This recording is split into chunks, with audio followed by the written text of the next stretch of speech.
The story of Lee Van Cleef does not begin with the flash of a revolver or the haunting whistle of a desert wind. It begins in the quiet, disciplined corners of Somerville, New Jersey. Born on January 9, 1925, he was not destined for the silver screen by birthright, but by a slow, meticulous carving of character.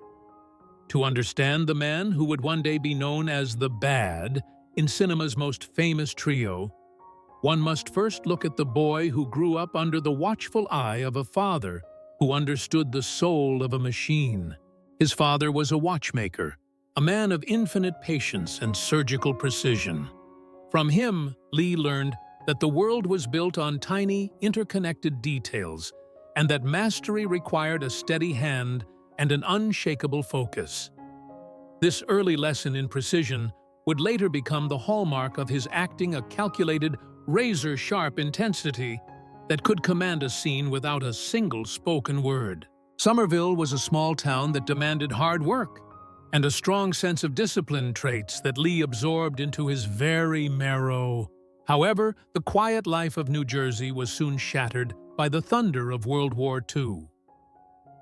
Like many of his generation, Lee Van Cleef traded his civilian dreams for a uniform serving in the United States Navy as a radio operator. He did not merely watch from the sidelines. He participated in the raw, visceral reality of combat. The war was a crucible. It was here, amidst the static of the radio and the smell of gunpowder, that the edge was born, the hardened, no-nonsense demeanor that would eventually define his legendary portrayals of men who had seen too much and feared too little. His wartime experiences didn't just give him a role to play. They gave him a soul seasoned by reality, a weight of character that no acting coach could ever teach. When the guns finally fell silent and Lee returned home, he attempted to build a normal life. He enrolled at the University of South Carolina, pursuing a degree in engineering, a nod, perhaps, to his father's love for structure and design. But the world of gears and blueprints could not hold him. There was a pull, an undeniable beckoning from the lights of Hollywood.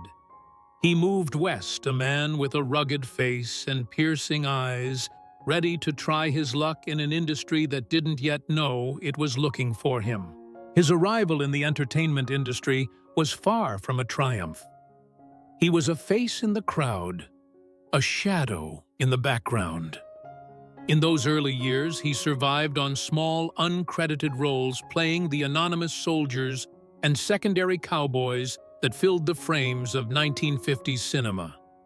He was the heavy, the silent threat, the man leaning against the bar with a look that promised trouble. Even in his debut in the 1952 classic High Noon, he was a silent henchman, a menacing presence that caught the eye even without a script.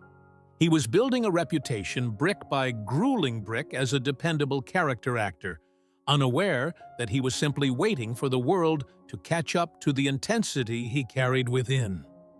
This was the foundation of a legend, a watchmaker's precision, a sailor's grit, and a hungry actor's perseverance. For a decade, Hollywood saw Lee Van Cleef not as a man, but as a silhouette of malice. His angular, sharp-edged appearance and those piercing eyes became a curse of sorts, leading to a relentless cycle of typecasting. In the eyes of studio executives, he was the embodiment of the ruthless, hardened outlaw, a man born to be the recipient of the hero's justice. Throughout the 1950s and early 1960s, he built a reputation as a dependable character actor, but he was trapped in a gilded cage of one-dimensional villainy. He was the silent threat in the corner of the saloon, the secondary henchman whose only purpose was to look menacing before the final shootout. While his body of work grew, his career began to stagnate, suffocating under the weight of roles that lacked the depth he knew he was capable of delivering. The late 1950s brought a darkness that wasn't scripted. In 1958, after 15 years of marriage and the raising of 3 children, David Allen and Deborah, his personal life fractured. His marriage to Patsy Ruth Cale dissolved, leaving him adrift just as his professional momentum seemed to fail him. But the true blow came from the physical world. A devastating car accident left Van Cleef with severe health issues and injuries that nearly ended his career before it had truly reached its zenith. For a time, the screen went dark. He was relegated to a hiatus, a period of forced reflection, where the rugged man who had survived the Navy now had to survive the silence of a Hollywood that had seemingly moved on.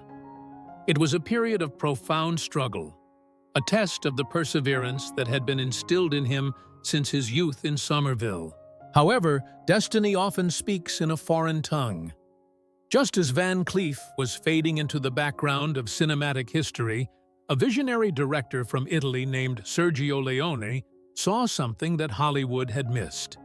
Leone didn't just see a villain, he saw an icon. In 1965, Van Cleef was cast in For a Few Dollars More as Colonel Douglas Mortimer, a cunning and complex outlaw. This wasn't the mindless henchman of his early years. This was a man of gravitas, a character driven by a private moral code that existed in the gray shadows of the law. The spaghetti western genre became the furnace in which Van Cleef's new persona was forged. He was no longer just a supporting player. He was being transformed into a leading man. The world would never be the same after 1966, when he stepped into the boots of the cold-blooded bounty hunter Angel Eyes in The Good, the Bad, and the Ugly. Though Clint Eastwood was the central star, it was Van Cleef's chilling intensity and sharp cheekbones that left an indelible scar on the audience's psyche. He brought a tragic dignity to his characters, imbuing them with a sense of wisdom and experience that made them more than simple antagonists. He had mastered the art of conveying both menace and a hidden flickering vulnerability. From the wreckage of a car accident and the stagnation of typecasting, Lee Van Cleef had risen like a hawk over the desert, finally receiving the recognition he had spent 5 decades earning. He had broken the mold of the one-dimensional villain and created something eternal. While the world celebrated the rise of the bad, a storm was brewing within the man himself, a tempest of resentment directed toward the ultimate icon of the American West, John Wayne. To the casual fan, they were simply two titans of the same genre.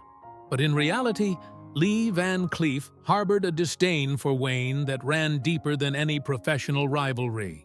This was not a mere spat over billing or salary.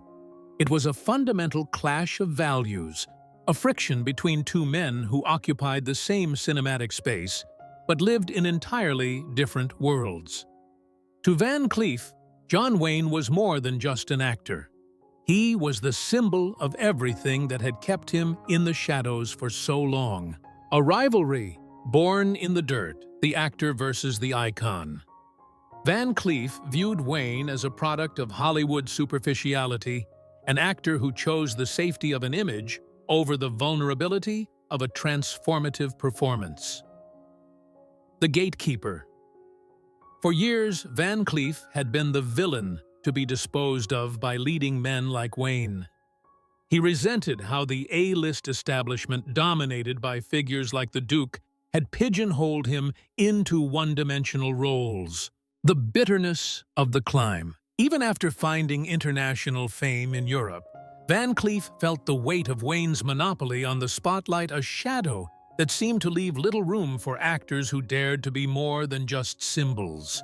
The roots of this animosity were planted in the very soil of their craft.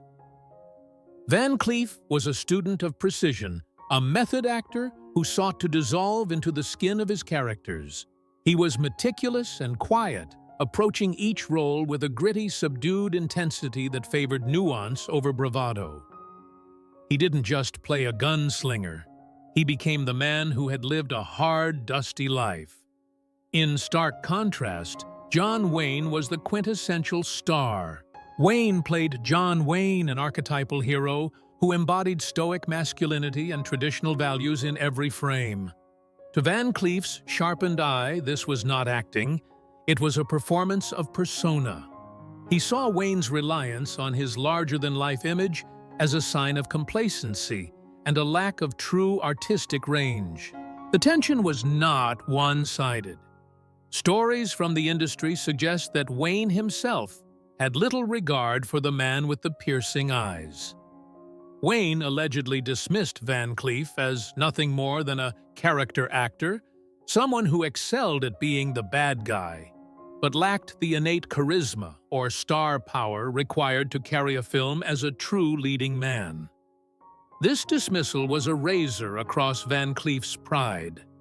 He knew the depth of his own talent and felt that Wayne's success was as much a result of luck and timing as it was raw ability. When their paths crossed on set or in social circles, the air between them was thick with a palpable, unspoken hostility. Van Cleef, introverted and reserved, found Wayne to be pompous and domineering. He despised the way Wayne threw his weight around, treating the industry as his personal kingdom. For Lee, Van Cleef, John Wayne was the face of a sanitized, heroic version of history, a version that ignored the grit, the gray areas, and the silent suffering of the men Van Cleef sought to represent. The hatred was real, it was deep, and it was the driving force behind a feud that would eventually become Hollywood folklore. The friction between Lee Van Cleef and John Wayne was never just about a stolen scene or a better line of dialogue. It was an ideological war fought across the changing landscape of American identity. As the 1960s and 70s roared with the sounds of social upheaval and cultural revolution, these two icons stood on opposite sides of a widening canyon. John Wayne, the Duke, stood as the towering, unwavering pillar of American nationalism and the most vocal defender of right-wing causes in the industry. He was an outspoken advocate for the Vietnam War and a self-appointed guardian of traditional American values, which he believed were being dismantled by a rapidly changing society. To the public, Wayne was the living embodiment of an indestructible, sanitized American hero, a man whose presence on screen was a seamless extension of his absolute, unyielding patriotism. Behind those piercing, hawk-like eyes, however, Lee Van Cleef watched this political grandstanding with a quiet, simmering disdain. While he was far more reserved about his private beliefs, Van Cleef leaned toward progressive ideals, finding a resonant truth in the counterculture movement that challenged imperialism and the rigid structures of the past. To him, Wayne's public posturing and unwavering support for militarism were not signs of strength, but the hallmarks of a narrow-minded and dangerous worldview. Van Cleef reportedly found Wayne's political loudmouthness distasteful, viewing it as a performance of self-righteousness that mirrored the simplistic black-and-white morality of the Duke's films. This resentment was deeply rooted in the very soul of the Western genre they both inhabited. Van Cleef saw Wayne as the face of a sanitized version of American history, a Hollywood mythmaker who traded in legends of frontier justice while ignoring the blood, the grit, and the complex moral failures of the actual West. While Wayne's characters were almost always the noble protectors of an ideal, Van Cleef's characters, in the spaghetti westerns, were men of the shadows. His style of storytelling presented a stark contrast to Wayne's traditionalism. It was a world of moral gray areas, where the line between the lawman and the outlaw was often written in the dust. Van Cleef believed his grittier, darker portrayals were far more reflective of the complexities of the real world, and he viewed Wayne's refusal to acknowledge those nuances as a form of intellectual and artistic arrogance. This political and ideological opposition wasn't just abstract, it bled into their every interaction, adding a layer of jagged personal bitterness to their already tense professional rivalry.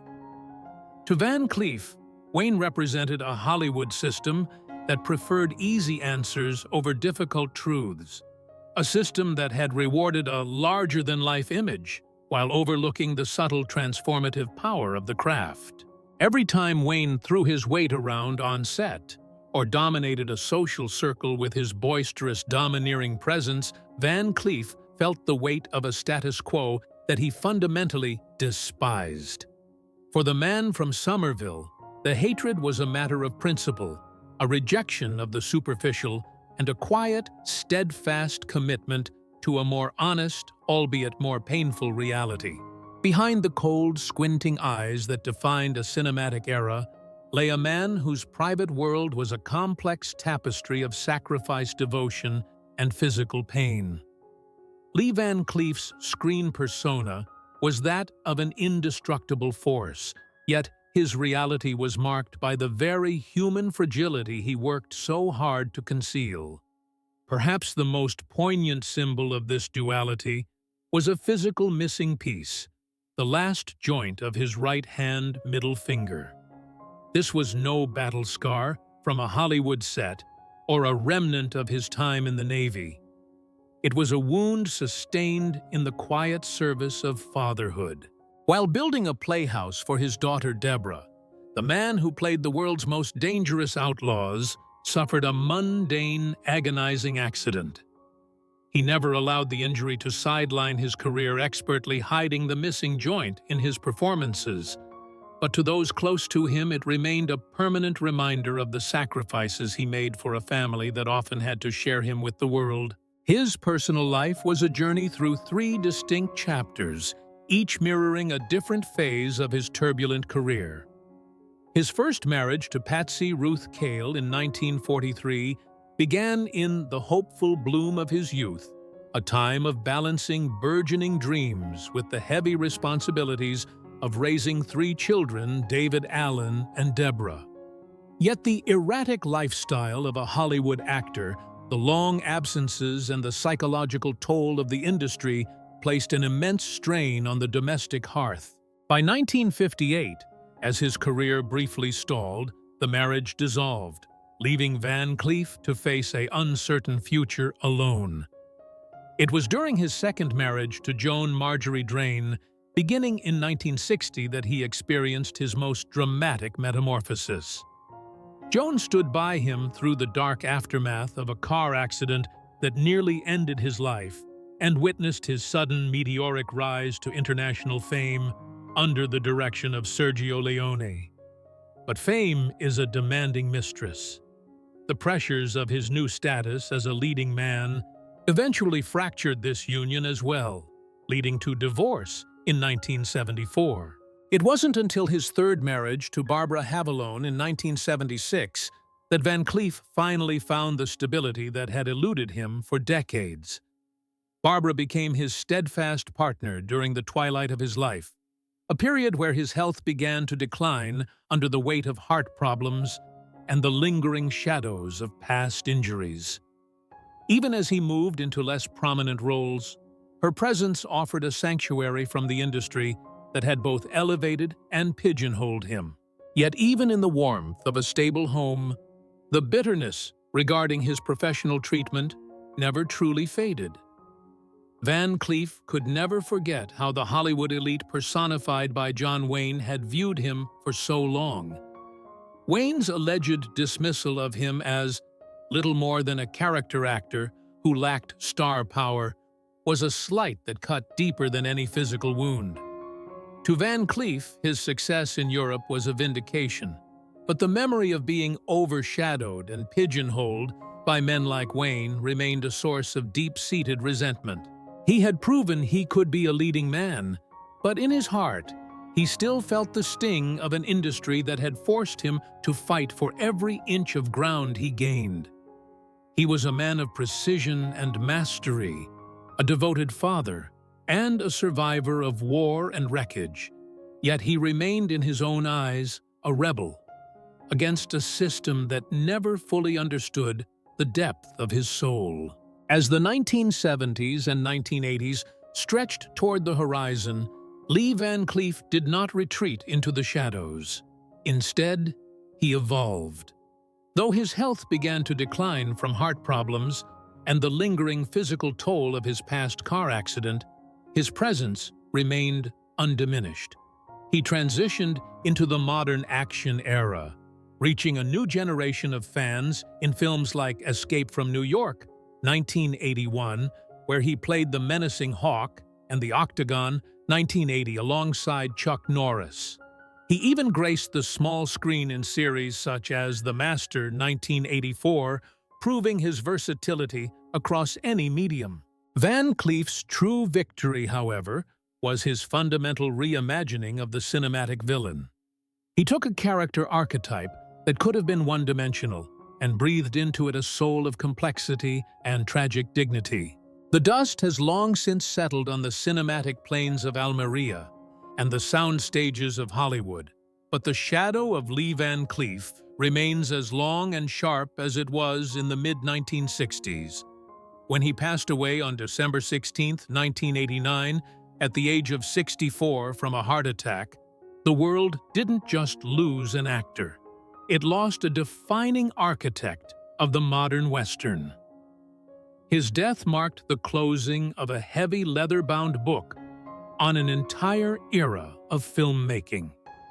Yet, to look at his legacy is to realize that Van Cleef never truly left the screen. His performances in masterpieces like The Good, the Bad, and the Ugly, and For a Few Dollars More, remain the gold standard of the genre benchmarks of a style of storytelling that refused to play by the rules. His journey was a masterclass in reinvention and the sheer power of human will. He was a man who survived the literal fires of World War II, the stagnation of being typecast as a one-dimensional villain, and a car accident that nearly cost him everything. He was a method actor in a genre that often preferred caricatures, bringing a gritty, meticulous precision to every role, a trait he inherited from his father, the watchmaker. This precision allowed him to take the villain archetype and transform it into something unforgettable, imbuing characters like Angel Eyes with a chilling intensity and a complexity that forced audiences to look deeper than the black hat. Ultimately, the story of Lee Van Cleef is inseparable from his legendary feud with John Wayne. It was a bitterness that stayed with him until the very end, fueled by a fundamental clash of ideologies. Wayne represented the sanitized hero of American exceptionalism, while Van Cleef stood for the nuanced, challenging performances that reflected the complexities of the real world. This unrelenting dislike has become as much a part of Hollywood folklore as the films themselves, two titans forever locked in a silent standoff over the soul of the American West. Today, film enthusiasts and scholars continue to celebrate Van Cleef's work, particularly within the subgenre he helped make immortal. He was a man who proved that you could be the heavy and still hold the heart of the audience. Whether he was a ruthless bounty hunter, a lawman turned hunter, or a martial arts master, he remained a timeless figure who blended menace with an undeniable quiet charisma. Lee Van Cleef's career serves as a testament to the fact that while heroes might be remembered, it is the complex, hardened, and truly bad characters who often define the stories we never forget.